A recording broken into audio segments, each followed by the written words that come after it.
नमस्ते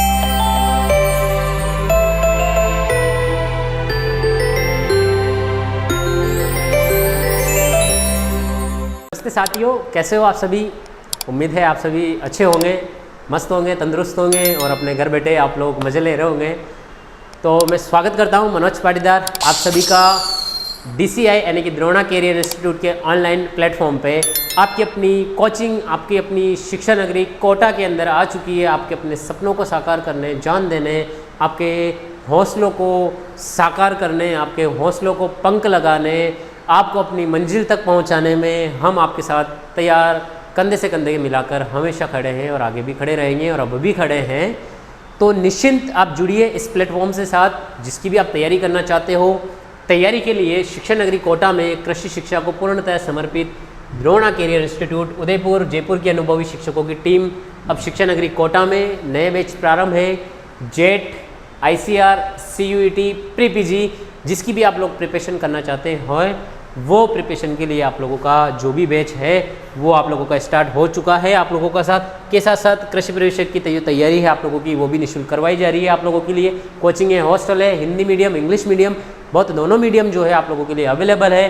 तो आप लोग कोशिश करना ज़्यादा से ज़्यादा जुड़े, इस चैनल को ज़्यादा से ज़्यादा लाइक, सब्सक्राइबर करें, शेयर करें, अपने दोस्तों को साथ साझा करें, ताकि उनको भी पता लगे कि अब कोटा में जब आप लोगों के साथ जुड़ने कोचिंग आ चुकी है DCI, आपके साथ हौसलों से हौसला आपको मिलाने, कंधे से कंधा मिलाने, कदमों से कदमें मिलाने आपके साथ हम जुड़ चुके हैं। और जब तक है जान तब तक करेंगे आप लोगों के लिए मेहनत, जी जान मेहनत के साथ अपन लगेंगे, ठीक है। तो चलिए, नए बैच प्रारंभ है jet, ICR, CUET, pre PG के साथ। आप लोग जब आपके कोटा में अवेलेबल हो चुकी है फैसिलिटी, तो फिर कहीं और बाहर जाने की ज़रूरत नहीं रहनी चाहिए मेरे ख्याल से। बता रही एक बार आप लोग। चलिए अपना क्वेश्चन चलते हैं अपन। हॉर्टिकल्चर के जो क्वेश्चन है महत्वपूर्ण प्रश्नोत्तरी है। Supervisor, jet, ICR, CUET, pre PG, AAO, AO, जितने भी आप लोगों के कंपटीशन एग्जाम है उसकी दृष्टिकोण से महत्वपूर्ण प्रश्नोत्तरी जो है वो आप लोगों के साथ साझा करने जा रहा हूँ। चलिए साथियों, तो अपन बढ़ते हैं, अपना कारवा बढ़ाते हैं। चलिए, पपीता की किस्में जिनके नाम यानी कि जिनके पूसा उपनाम है वह कहाँ से विकसित की गई है। बहुत अच्छा क्वेश्चन है कि जो पूसा नाम लगता है वो वैरायटी कहाँ से विकसित की गई है आप लोगों की, चाहे वो पपीता की हो, चाहे आम की हो, चाहे अंगूर की हो, चाहे केला की हो, एनीवन, किसी भी फ्रूट क्रॉप, वेजिटेबल, फ्लावर की हो, औषधि फसलें, मेडिसिनल क्रॉप हो, किसी की भी हो, पूसा नाम जिनके लगे वो कहाँ से विकसित है। बिहार से, न्यू दिल्ली से, पुरानी दिल्ली से, हरियाणा से आप लोगों को बताना है। अब इसमें दिल्ली 2 आ चुका है, न्यू या पुराना। तो पुराना दिल्ली में तो होगा नहीं, तो ये जो विकसित होती है ये होती है आप लोगों की न्यू दिल्ली से। कहाँ से विकसित होती है? New Delhi, IARI, Indian agriculture research institute जो है आप लोगों का, वो ये वैरायटी विकसित करता है। अच्छा सर, और भी वैरायटी होती है, जैसे अर्का जो वैरायटी है, मैं बता दूं, अर्का जो उपनाम होता है वो होती है आप लोगों की IIHR, Indian institute of horticulture. ये होती है हैसरगट्टा। कहाँ से होती है? हैसरगट्टा। कहाँ से विकसित होती है? हैसरगट्टा। ये कहाँ पे है? बेंगलुरु। हैसरगट्टा कहाँ से विकसित होती है? IIHR हैसरगट्टा से विकसित होती है, अर्का नाम की, ठीक है। और काशी जो नाम है वो होती है इंडियन इंस्टीट्यूट ऑफ राष्ट्रीय सब्जी अनुसंधान संस्थान। कहाँ पे है? वाराणसी से विकसित होती है। कहाँ पे? अपनी काशी से जो होती है वो वाराणसी से विकसित होती है आप लोगों की, ठीक है। तो मोटा मोटा तौर पे इनका बातों का ध्यान रखना आप लोग। नई दिल्ली से तो पूसा नाम, अर्का जो नाम होता है वो इंडियन इंस्टीट्यूट यानी कि राष्ट्रीय बागवानी अनुसंधान संस्थान हैसरगट्टा बेंगलोर से विकसित होता है। काशी नाम यहाँ से होती है। और एक आती है गोमा नाम, गोमा एंड थार, ये आप लोगों को पता होगा, जो CIAH है, केंद्रीय शुष्क बागवानी अनुसंधान संस्थान, बीकानेर से विकसित होती है। ध्यान रखना, राजस्थान सुपरवाइजर के हिसाब से क्वेश्चन पूछा जा सकता है कि जो बीकानेर से विकसित किस्में होती है उनका उपनाम क्या लगता है। तो गोमा ऐश्वर्या, थार सेविका, थार बुरा, जो भी है एनीवन वो नाम लगते हैं। चलिए नेक्स्ट क्वेश्चन की तरफ अपन आगे बढ़ते हैं। वयस्कों में ऑस्ट्रोमलेशियन बच्चों में रिकेट्स किस विटामिन की कमी से होता है।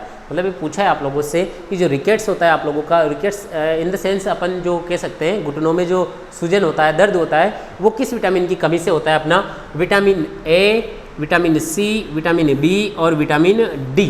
तो बहुत अच्छा क्वेश्चन है, ऑस्ट्रोमलेशिया या बच्चों में रिकेट्स किस विटामिन की कमी से होता है। तो ये जो होता है आप लोगों का, ये होता है विटामिन डी की कमी से। और विटामिन डी का जो नाम है वो है कैल्सीफेरॉल। क्या नाम है? कैल्सीफेरॉल। क्या नाम है इसका? कैल्सीफेरॉल। ठीक है। विटामिन सी का क्या नाम है? Ascorbic acid. क्या नाम है अपना? Ascorbic acid. क्या नाम है? Ascorbic acid. ये सबसे ज़्यादा सर्वाधिक किस में पाया जाता है? ध्यान रखना, कई एग्जामों में क्वेश्चन आता है, पुलिस कांस्टेबल, पुलिस, रीट, पटवारी, टीचर के एग्ज़ाम, जितने भी एग्ज़ाम होते हैं उनमें आता है। सर्वाधिक जो विटामिन सी पाया जाता है वो पाया जाता है बारबोडेस चेरी। बारबोडेस चेरी। और उसके बाद जिसका नंबर आता है वो है आंवला, 600 मिलीग्राम। आंवला में कितना पाया जाता है? 600। ठीक है। आंवला दूसरे नंबर पे, पहले नंबर पे बारबोडेस चेरी है। और विटामिन ए, इसका क्या नाम है? रेटिनॉल। क्या नाम है? रेटिनॉल। क्या नाम है इसका? विटामिन ए का जो नाम है वो है रेटिनॉल। क्या नाम है आप लोगों का?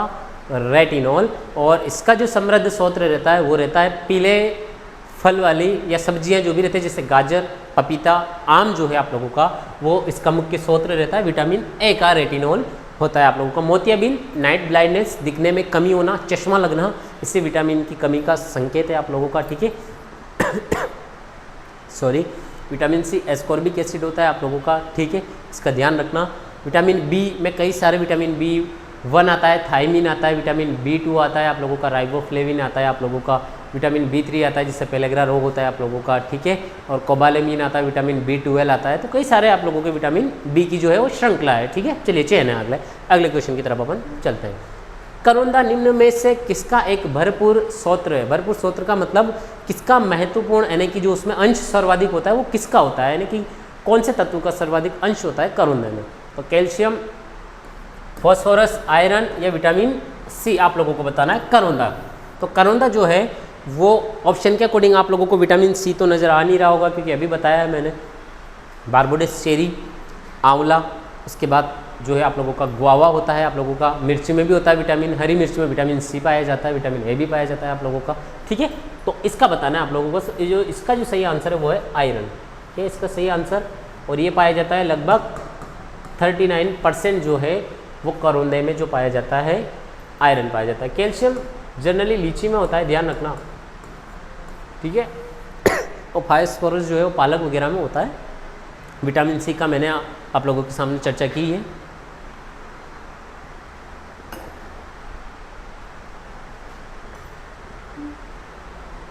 चलिए, शिक्षा नगरी कोटा में कृषि शिक्षा को पूर्णतः समर्पित DCI, द्रोणा कैरियर इंस्टीट्यूट, नए बैच प्रारंभ, ZICR प्री PG, CUT कृषि प्रवेशक 11-12 फाउंडेशन है आप लोगों का, एग्रीकल्चर सुपरवाइजर, रजिस्ट्रेशन ओपन है। अपने मित्रों को बताइए, छोटे बड़े भाई बहन जो भी है उन सबको सूचना कीजिए कि अब कहीं बाहर जाने की आवश्यकता नहीं है। ऑनलाइन ऑफलाइन दोनों जुड़ सकते हैं आप लोग। इसके साथ हिंदी और इंग्लिश मीडियम दोनों जो है आप लोगों की क्लासेस अवेलेबल है, हॉस्टल और कोचिंग फैसिलिटी दोनों है आप लोगों के। ठीक है।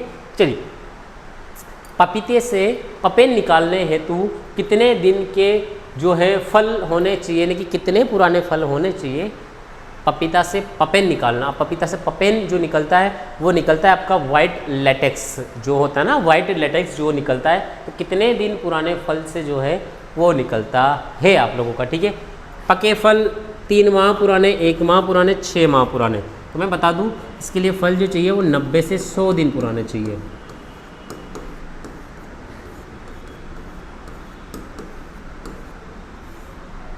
90 से 100 दिन पुराने। ठीक है। तो अब 90 दिन जोड़ लीजिए, कितना हो रहा है आप लोगों का? 3 माह। कितना हो रहा है? 3 माह। अच्छा, जो पपेन होता है इसमें जो प्रोटीन होती है आप लोगों की वो कितनी होती है? वो होती है 72%। कितनी होती है? 72% जो होती है लगभग प्रोटीन होती है आप लोगों का। किस में काम आते हैं? मुलायम में काम आते हैं। जैसे मांस को मुलायम करने में, जो च्युइंगम बनाने में आप लोग च्युइंगम खाते हो उसमें पपेन रहता है आप लोगों का। ठीक है। और सबसे इम्पोर्टेंट क्वेश्चन, सर्वाधिक पपेन उत्पादन वाली किस्म, ये क्वेश्चन कई बार आ चुका है आप लोगों का। सॉरी सर्वाधिक पपेन उत्पादन वाली किस्म जो है वो है आप लोगों की CO5, यानी कि कोयम्बटूर 5। बहुत बार क्वेश्चन आ रखा है सर्वाधिक पपेन उत्पादन वाली किस्म कौन सी है, तो वो है CO5, ठीक है। और 3 माह पुराने आधे पके फलों का प्रयोग करते हैं अपन। अच्छा, इसका जो अपन प्रिजर्वेशन करते हैं, परिरक्षण, वो करते हैं पोटेशियम मेटाबाई सल्फाइड यानी कि KMS 350 ppm का जो है अपन प्रयोग में लेते हैं। पोटेशियम मेटाबाई सल्फाइड से परिरक्षण इसका किया जाता है और इसको 50 से 60 डिग्री सेल्सियस तापमान पे सुखाने पर इसमें पाउडर बनता है और पाउडर का प्रयोग अपन कई तरह के उत्पाद को मुलायम करने में किया जाता है। चलिए नेक्स्ट क्वेश्चन की तरफ अपन चलते हैं। ग्लेडियोलस प्रजाति का कुल है। ग्लेडियोलस एक क्या है? फूल है, ठीक है। Compositae, Iridaceae, Burseraceae, none of this. तो ग्लेडियोलस प्रजाति का कुल क्या है भाई, आप लोगों को बताना है। तो देखिए कंपोजिटी जो है वो सूरजमुखी का है। किसका है? सूरजमुखी। गुलदाउदी, गुलदाउदी के अलावा गेंदा। इरिडेसी इसका सही आंसर है। बुर्सिरेसी आपके सिलेबस में है भी नहीं और पढ़ना भी अपन को नहीं है। इरिडेसी इसका सही आंसर है। और ध्यान रखना, इसको ग्लेडियोलस को जिस नाम से जाना जाता है वो नाम है आप लोगों का कंदीय फसलों की रानी। इसको क्या जाता है? कंदीय फसलों की रानी, या इसको कहा जाता है स्वॉर्ड लिली। क्या कहा जाता है?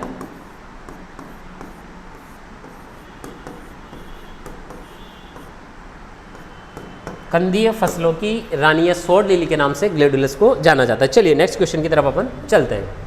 फल उत्पादन को बढ़ावा देने हेतु कौन सी क्रांति संबंधित है? मतलब पोमोलॉजी से संबंधित कौन सी क्रांति है जो आपके काम आती है, ठीक है। मतलब कि उससे संबंधित जो भी क्रियाएं होती है वो कौन सी क्रांति में अपने इंक्लूड होती है, कहने का मतलब। फल उत्पादन से संबंधित कौन सी क्रांति है?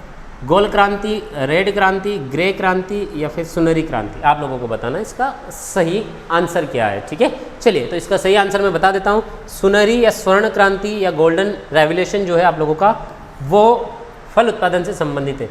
राउंड आलू गोल होता है, ठीक है, आप सबको पता होगा। रेड टमाटर व मांस, ठीक है। ग्रे जो होती है, बुरी जो होती है आप लोगों की, ये होती है खाद और उर्वरक से। किससे होती है? खाद व उर्वरक, ठीक है। किससे होती है? खाद व उर्वरक से जो है वो ग्रे जो रेवोल्यूशन है वो संबंधित होती है आप लोगों की, ठीक है। सुनहरी क्रांति गोल्डन रेवोल्यूशन है। रेड जो है वो टमाटर और मांस से है। गोल राउंड आलू से है आप लोगों का, ठीक है। चलिए ये आपका क्वेश्चन खत्म होता है। नेक्स्ट क्वेश्चन की तरफ अपन चलते हैं। चलिए, खरपतवार नाशी के रूप में काम आने वाला ऑक्सिन हार्मोन है, यानी कि 2,4-D जो है वो ऑक्सिन ग्रुप से बिलोंग करता है। 2,4-डाइफिनॉक्सी इसका पूरा नाम लिख देता हूं मैं, 2,4-डाइफिनॉक्सिक acetic acid,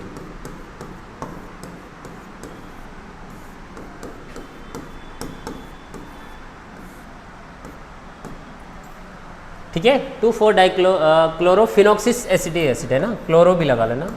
2,4-डाइक्लोरोफिनॉक्सिक acetic acid. T कोई हार्मोन है नहीं, टीबा। ट्राई आइडो बेंजोइक एसिड,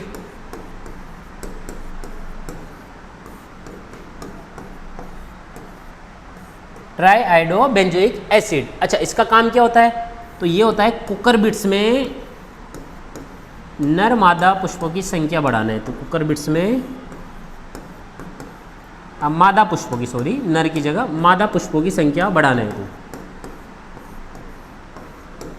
मादा पुष्पों की संख्या बढ़ाने हेतु कब प्रयोग करते हैं? 2 से 4 पत्ती अवस्था। ये क्वेश्चन पूछा हुआ है, कब प्रयोग किया जाता है? 2 से 4 पत्ती अवस्था पे, ठीक है। लगभग 200 से 300 ppm, मतलब 300 ppm से कम जो है इसकी सांद्रता रखी जाती है। और 2,4-D जो है वो अपना खरपतवार नाशी के काम में आता है। और कब काम में आता है? जब 20 ppm से ज़्यादा की मात्रा जो है अपन प्रयोग में लेते हैं। 20 ppm से अगर कम मात्रा काम में लेंगे तो पादप हार्मोन के रूप में प्रयोग में या काम में आएगा, और जैसे 20 ppm से अपन ने ज़्यादा जो की है वो 2,4-D जो है अपना वो काम में आएगा 20 ppm से ज़्यादा, 2,4-डाइक्लोरोफिनॉक्सिक एसिटिक एसिड। ठीक है, चलिए नेक्स्ट क्वेश्चन की तरफ अपन चलते हैं। निम्न में से किस फल में सुषुप्त अवस्था, देखिए मैं ऐसे लिख देता हूँ, सुषुप्त अवस्था पाई जाती है। बहुत अच्छा क्वेश्चन है, लेवल का क्वेश्चन है।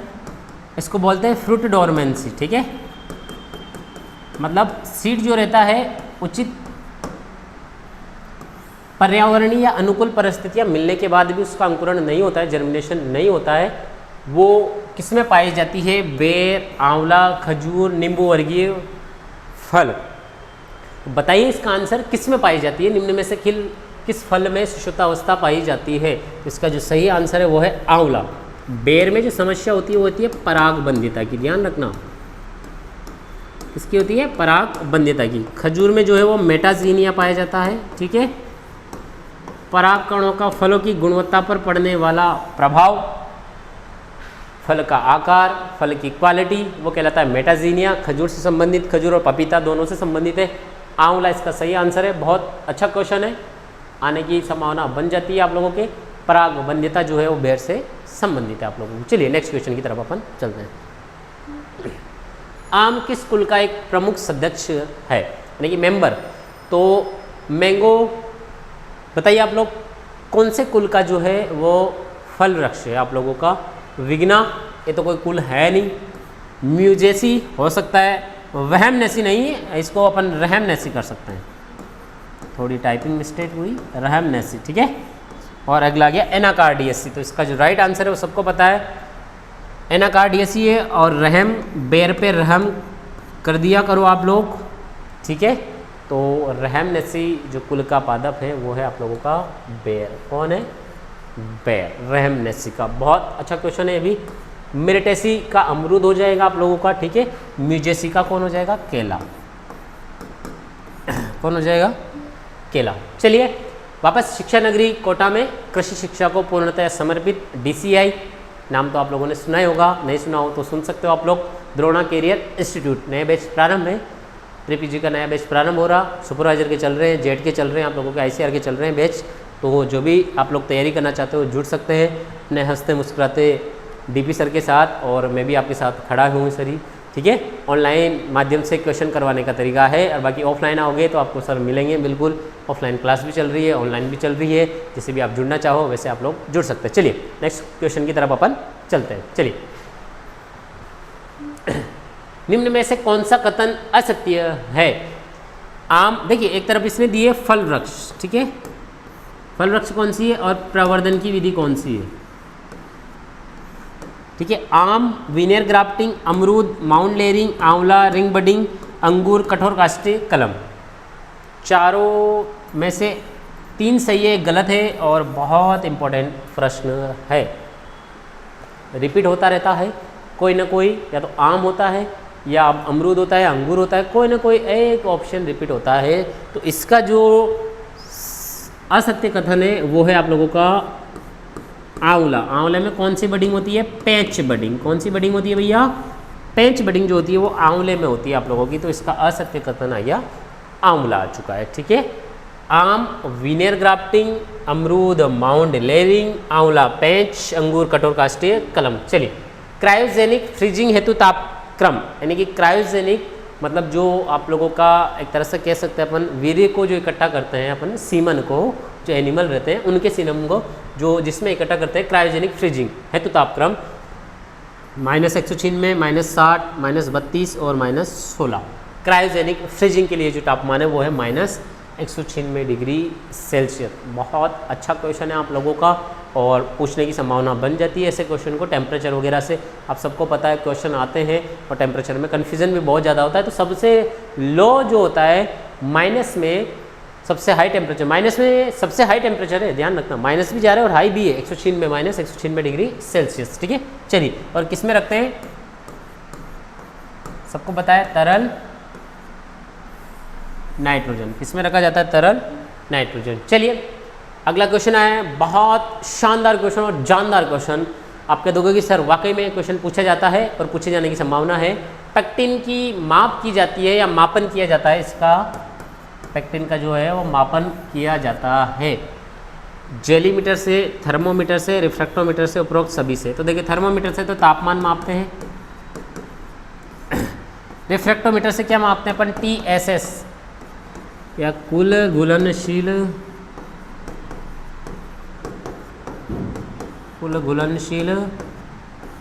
ठोस,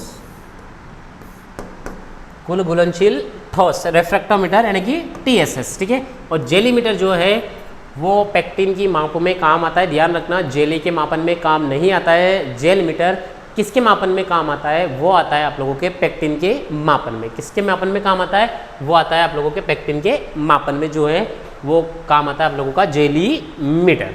चलिए नेक्स्ट क्वेश्चन की तरफ अपन चलते हैं, ठीक है।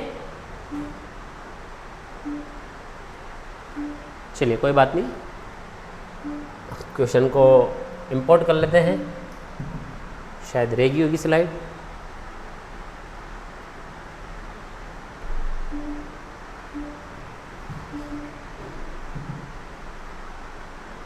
चलिए आपके सामने इंपोर्ट करते हैं, आप भी देखो कैसे करते हैं इंपोर्ट।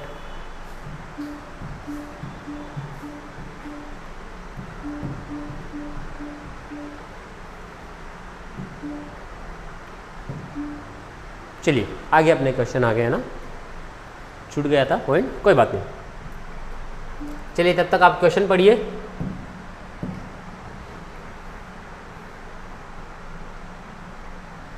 चलिए नेक्स्ट क्वेश्चन आ चुका है अपना, लवण द्वारा किसका परिरक्षण होता है। यानी कि लवण जो रहता है, लवण यानी कि एक तरह से नमक, क्या होता है नमक, लवण क्या होता है अपना नमक,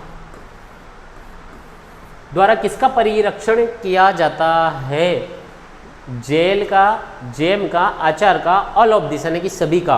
तो आप सबको पता होगा जेल और जेम में तो किसका काम आता है अपना शर्करा। आप लोगों ने देखा होगा गांव में अमूमन अचार में तेल भी डालते हैं, राई भी डालते हैं और साथ में नमक भी डालते हैं। जो परिरक्षण का जो है वो कार्य कौन करता है अपना लवण करता है, नमक करता है। और सबसे इंपॉर्टेंट जो क्वेश्चन बन जाता है वो बन जाता है इसकी मात्रा कितनी रखते हैं। और ध्यान रख लेना, मात्रा वाला क्वेश्चन पूछे जाने की पूरी संभावना है 15 से 20%। कई जगह आपको 15 से 25 मिलेगा। अगर ऑप्शन में 15 से 20 है तो 15 से 20 आप लोगों को करके आना है, यही करेक्ट है, ये वाला करेक्ट नहीं है। अगर 15 से 20 नहीं आता है तो 15 से 25 करेक्ट है, अदरवाइज 15 से 20 जो है मात्रा आप लोगों के प्रयोग में ली जाती है। तो मोटा मोटा तौर पे आप लोगों को ये ध्यान रखना है कि 15 से 20% नमक के द्वारा परिरक्षण किया जाता है अचार का। क्लियर। चलिए नेक्स्ट क्वेश्चन की तरफ अपन चलते हैं। चलिए नेक्स्ट क्वेश्चन है, पढ़िए आप लोग, तब तक क्वेश्चन पढ़िए।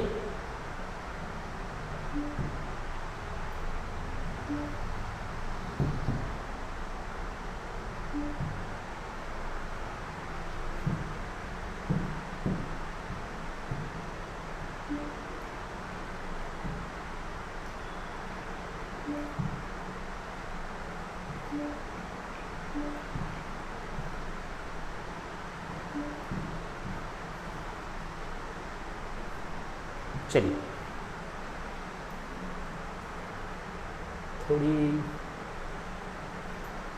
चलिए नेक्स्ट क्वेश्चन पढ़िए आप लोग। क्या है नेक्स्ट क्वेश्चन कि दुर्गापुरा मीठा, दुर्गापुरा केसर, पूसा बेदाना उन्नत किस्में हैं। खरबूजे की, तरबूज की, शकरकंद की, चुकंदर की। मैं इंग्लिश में बोल देता हूँ, musk melon, watermelon, sweet potato या बीट रूट किसकी है। देखिए दुर्गापुरा मीठा और दुर्गापुरा केसर और पूसा बेदाना, जिसमें से पूसा बेदाना बहुत इंपॉर्टेंट किस्म है जो टेट्रा 2 इंटू पूसा रसेल जो है आप लोगों की। बेदाना से पता लग रहा होगा आप लोगों को, बीज रहित किस्म यानी बिना दाने की। और किसने विकसित की थी, डॉक्टर किहारा ने विकसित की थी। और ये जो किस्म है ये होती है आप लोगों की त्रिगुणित।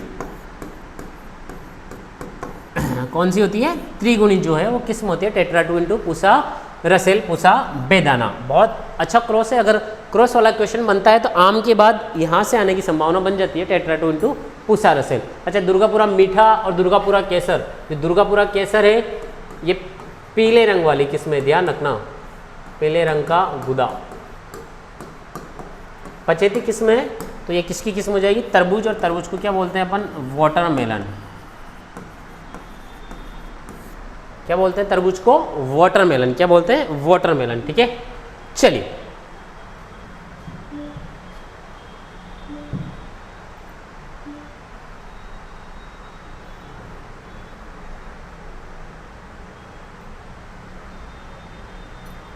चलिए अगला क्वेश्चन है आप लोगों के सामने कि भारत का राज्य जो कि मेथी के उत्पादन में प्रथम स्थान रखता है। अब आप लोग बताइए, इस बार जेट में भी आया था क्वेश्चन, जेट में आया हुआ है। ठीक है, ऑप्शन में दो उसने स्लाइड करके दिए था आप लोगों को। ठीक है, राजस्थान, एमपी, गुजरात, महाराष्ट्र। तो कौन सा जो स्टेट है मेथी के उत्पादन में वो प्रथम स्थान रखता है भारत के अंदर, आपको बताना है। ठीक है, तो मेथी का नाम देख लीजिए आप लोग। क्या है मेथी का नाम? ट्राइगोनेला फोइनम। कसूरी मेथी आती है आप लोगों की ट्राइगोनेला कॉर्निकुलाटा। बहुत इंपॉर्टेंट नाम है बॉटनिकल नेम से। मेथी का नाम तो आप अमूमन याद रखते हो ट्राइगोनेला फोइनिकम, पर मेथी में कसूरी मेथी है जिसका नाम है ट्राइगोनेला कॉर्निकुलाटा, जिसकी 10 किलोग्राम प्रति हेक्टर के हिसाब से बीज दर रहती है आप लोगों की। ठीक है, और मेथी की एक किस्म है आप लोगों की राजेंद्र क्रांति। कौन सी किस्म है? राजेंद्र क्रांति। और एक और किस्म आती है इसकी पंत रागिनी। आजकल क्वेश्चन आने लग गया तो पंत रागिनी जो है वो किस्म आने की संभावनाएं बन जाती है। और एक आती है इसकी पूसा अर्ली बांचिंग, यानी कि ब्लांचिंग या बांचिंग जो है आप लोगों की वो आती है, सब्जी बनाने के लिए उपयुक्त है। किसके लिए उपयुक्त है? सब्जी के लिए ये जो है वो उपयुक्त है। और मेथी उत्पादन में जो प्रथम स्थान पे है वो है आप लोगों का राजस्थान। गुजरात जो है वो आप लोगों का इसबगोल में है, ध्यान रखना। इसबगोल में राजस्थान का दूसरा स्थान है, ध्यान रख लेना। ठीक है, और जो है टोटल मसाला उत्पादन में भी राजस्थान का दूसरा स्थान है, पहला मध्य प्रदेश का चला जाता है आप लोगों का। ठीक है, चले अगले क्वेश्चन की तरफ अपन बढ़ते हैं। चलिए, तो शिक्षा नगरी कोटा में कृषि शिक्षा को पूर्णतः समर्पित ड्रोना कैरियर इंस्टीट्यूट नए बैच प्रारंभ है आप लोगों के लिए। जेट ICR प्री PG और C2 एग्रीकल्चर सुपरवाइजर 11-12 फाउंडेशन है, और आप लोग कोचिंग हॉस्टल की फैसिलिटी आप लोग ले सकते हो। ठीक है, चलिए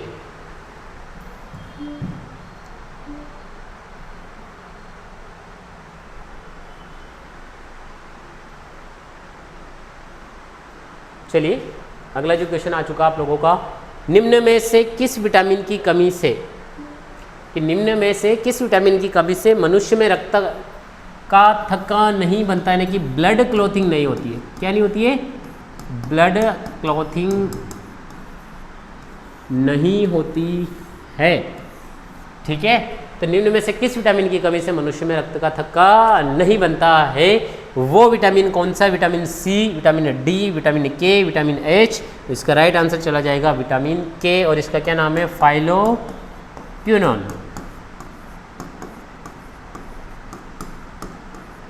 क्या नाम है इसका? फाइलोक्विनोन। ठीक है, विटामिन H यानी कि बायोटिन हो जाएगा इसका नाम। विटामिन D आप सबको पता है रिकेट से ऑस्ट्रोमलिया से संबंधित है आप लोगों का, कैल्सिफेरोल नाम है। विटामिन C एस्कॉर्बिक एसिड है आप लोगों का, इसका नाम क्या है? एस्कॉर्बिक एसिड इसका नाम है। सबसे ज़्यादा बारबोडेस चेरी में होता है आप लोगों का, फिर उसके बाद आंवले में आता है इसका नंबर। चलिए, तो नेक्स्ट क्वेश्चन की तरफ अपन चलते हैं आगे। ठीक है, चलिए, तो निम्न में से किस विटामिन की कमी से मनुष्य में रक्त का थक्का नहीं बनता है? बहुत अच्छा क्वेश्चन है। एक आता है प्रजनन क्षमता से संबंधित। किससे आता है? प्रजनन क्षमता से संबंधित कौन सा विटामिन है? तो प्रजनन क्षमता से संबंधित वो है विटामिन E, यानी कि विटामिन E की कमी होने से इंसान में फर्टिलिटी यानी कि स्टेरिलिटी की समस्या आ जाती है। सॉरी, फर्टिलिटी तो आप लोगों की। चलिए, प्रजनन क्षमता में कहीं ना कहीं कमी हो जाती है आप लोगों की, ये समस्या अमूमन उत्पन्न होती है। चलिए, राजस्थान का प्रथम कृषि विज्ञान केंद्र कहाँ स्थापित है? राजस्थान से पहले अपन भारत की बात करते हैं। भारत का कहाँ पे है? तो भारत का बताओ आप लोग कहाँ पे है? तमिलनाडु में। कहाँ पे है? तमिलनाडु के अंदर है आप लोगों का भारत का पहला, और वो है पांडुचेरी। कहाँ पे है?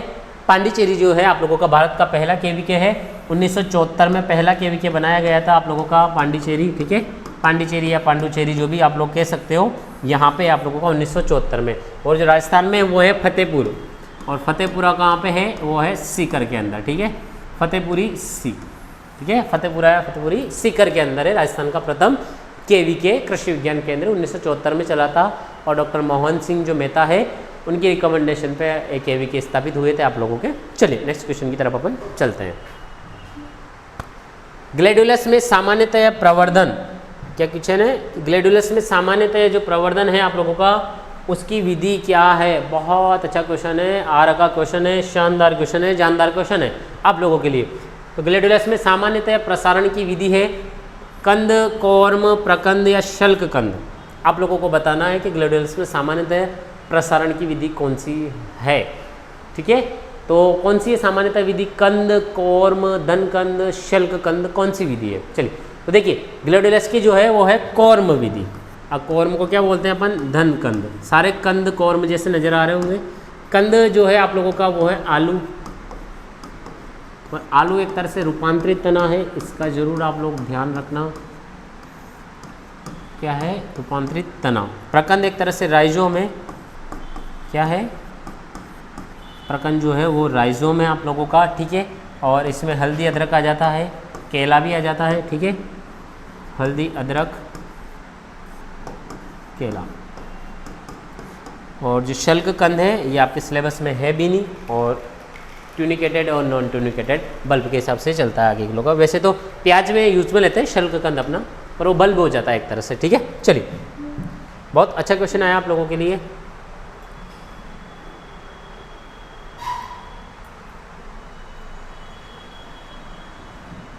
चलिए, पौधों में प्रशिक्षण की कला यानी कि ट्रेनिंग की कला, जिसमें उन्हें तरह तरह के आकार, ध्यान रखना, आकार यानी कि क्या हो जाएगा, टॉप पोर्शन हो जाएगा, क्या हो जाएगा, आकार यानी टॉप पोर्शन प्रदान करते हैं, जैसे पक्षी, जानवर, छतरी इत्यादि। इस कला को क्या कहते हैं। तो मैंने हिंट दे दिया, जो इंसान का चेहरा रहता है उसी से उसकी पहचान होती है कि भाई ये कौन है, ये कौन है, ये कौन है, ये मैं हूँ, ये आप है, इसी से पहचान करते हैं। फिर नाम आता है कि अरे वो है, ऐसे। जैसे मैं हूँ तो कि मनोज सर, तो पहले चेहरा देखोगे फिर नाम बोलोगे अरे ये तो मनोज सर है, ऐसे, ठीक है। तो पौधों में प्रशिक्षण की कला, जिन्हें उन तरह तरह के आकार प्रदान किए जाते हैं, और आकार प्रदान करते हैं चेहरे, और चेहरा होता है टॉप, यानी कि जो ऑप्शन सही आएगा अपना वो आएगा टॉपियरी। बारादरी मुगल गार्डन की प्रमुख विशेषता। अब ये कुछ नहीं होता है, 12 दरवाजे देख लो आप क्या होता है, बारादरी क्या होता है, वैसे 3 दरवाजे इधर, 1 2 3, ठीक है, 3 दरवाजे इधर, 2 3, 1 2 3, ठीक है, और 1 2 3। तो ये कितने हो गए, 4 3 12, यानी कि 3 3 2 6, 3 3 9, 3 4 12। तो ऐसे करके कोई स्ट्रक्चर रहती है जिसमें जो भी किंग वगैरह रहते हैं वो बैठे रहते हैं, और जो भी उनका चलता रहता है उसमें वो एंजॉय करते हैं। तो बारादरी जो फीचर है ये मुगल गार्डन का है, बहता हुआ पानी, बारादरी मुगल गार्डन की विशेषता है। बाकी एजक और मानक सब्र जो है वो कोई किसी मतलब के ऑप्शन नहीं है यहाँ पे, ठीक है। तो ये बहुत अच्छा है आप लोगों का। पक्षी, जानवर, छतरी इत्यादि किस कला को कहते हैं, वो कहते हैं टॉपियरी को, ठीक है। चलिए अगला जो क्वेश्चन आया अपना, वो क्वेश्चन मेरे हिसाब से सुपरवाइजर और जो AA है उनके हिसाब से बहुत अच्छा क्वेश्चन है, और ऐसे क्वेश्चन आने भी चाहिए मेरे हिसाब से, क्योंकि लॉजिकल क्वेश्चन है, ठीक है। प्याज के भंडारण है तो उचित आर्द्रता रखनी चाहिए। उचित आर्द्रता कितनी रखनी चाहिए प्याज के भंडारण हेतु, ये आप लोगों को बताना है। अब आप लोगों ने सभी ने देखा होगा जब प्याज अपन स्टोरेज करते हैं तो जैसे उनको ह्यूमिडिटी मिली, आर्द्रता मिली, वो अंकुरण कर लेते हैं। तो उन्हीं अंकुरण को रोकने के लिए इसको कम ह्यूमिडिटी की आवश्यकता होती है, और जो सही आंसर है वो है 60 से 70। बहुत इंपॉर्टेंट क्वेश्चन है सुपरवाइजर के हिसाब से। और इसको जो स्टोरेज करते हैं वो करते हैं अपन 0 से 1 डिग्री सेल्सियस। कितना करते हैं, 0 से 1 डिग्री सेल्सियस पे जो है वो स्टोरेज किया जाता है आप लोगों का। प्याज के भंडारण है तो उचित आर्द्रता रखनी चाहिए। ये आप लोग बहुत जानदार क्वेश्चन है। और जितनी भी लीफी वेजिटेबल है, ध्यान रखना, जितनी भी लीफी वेजिटेबल है उनके लिए कितना चाहिए, 90 से 95% जो है वो अपनी आर्द्रता रखनी चाहिए। 90 से 95% जो है वो आर्द्रता रखनी चाहिए इसके लिए, ठीक है। तो प्याज के भंडारण उचित आर्द्रता वो होगी 60 से 70%, 0 से 1 डिग्री सेल्सियस जो है वो तापमान रहना चाहिए। बहुत बहुत इंपॉर्टेंट क्वेश्चन है। और ध्यान रखना इसमें जो है वो एक तो बोल्टिंग की समस्या होती है, ठीक है, कम तापमान पे बोल्टिंग की समस्या हो जाती है। तब होती है जब पौधा खेत के अंदर होता है तो पुष्पकलिका समय से पहले निकल जाती है, और ये जो समस्या आती है ये आती है कम तापमान के अंदर, ठीक है। और एक समस्या होती है इसमें नेक फॉल, यानी कि जो गर्दन रहती है उसकी 70% पत्तियां सूख के गिर जाती है, जिससे इसकी तुड़ाई अवस्था जो है वो इसका सूचकांक होता है कि नेकपाल की जो अवस्था है वो तुड़ाई सूचकांक है प्याज से संबंधित। चलिए, प्याज का नाम एलियम सिपा है, ध्यान रखना, प से ध्यान रखना, ये प से ध्यान रखना, सेपा, ठीक है, यानी कि प और प्याज। और एक होता है एलियम सेटाइवम जो लहसुन होता है आप लोगों का, उसका है बेसिक सा नाम, ठीक है। तो चलिए अपनी बेसिक से चर्चा अपन यही ख़त्म करते हैं, और अगर मिलेंगे अपन नेक्स्ट क्लास में, तब तक के लिए नमस्ते, शुभ रात्रि, जय हिंद, जय भारत, राम राम। आप और अपनों का ख्याल रखिएगा। नेक्स्ट क्लास में मिलेंगे इसी तरह महत्वपूर्ण प्रश्नों के साथ, ठीक है। चलिए, जय हिंद, जय भारत, जय जवान, जय किसान।